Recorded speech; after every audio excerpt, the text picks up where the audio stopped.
Last Friday's drama in the White House dominates today's Russian papers, and you won't be surprised to learn that there is gloating galore at how President Zelensky was treated and so publicly berated.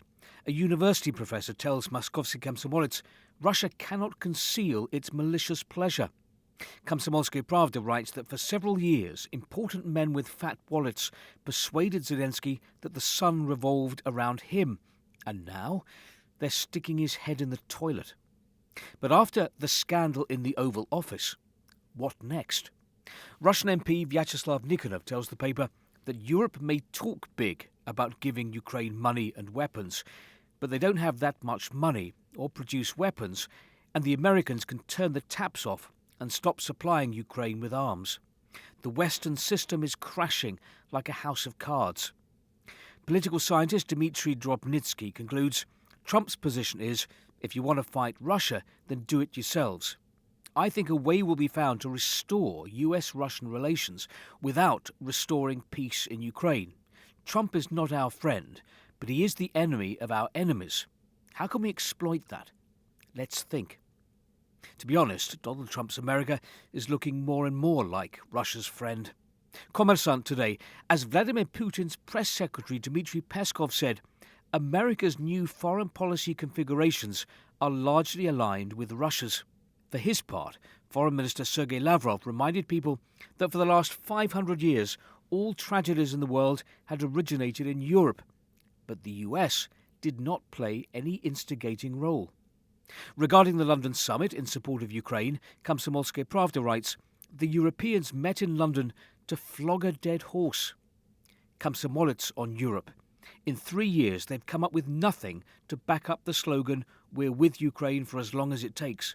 There's no money, real money, not promises, no army, no weapons. They barely have enough for themselves. The arms stores are empty. Their defence industry can't pick up speed. Without the US, they can't even give Ukraine security guarantees.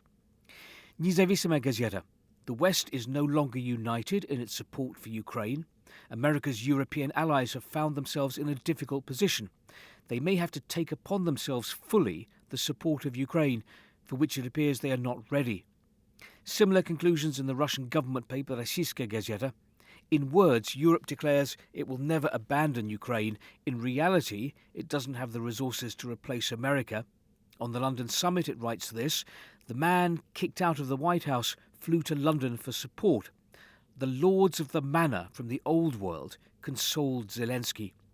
Once again, this phrase, the old world, to describe Europe in a negative way, crops up a lot today in the Russian papers. And there's this. Sunday's London summit aspires to be the main anti-Trump event of the month. On social media last night, former Russian President Dmitry Medvedev also called the meeting anti-Trump, which suggests that Moscow's message to the White House now will be, President Trump, the Europeans are against you, just deal directly with Moscow. Izvestia predicts that probably Europe's alternative peace plan will be ignored by Moscow and by Washington. Will it? Or will Keir Starmer and Emmanuel Macron prove Russia wrong? Their challenge now, together with President Zelensky, is to come up with a plan and convince Donald Trump to back it.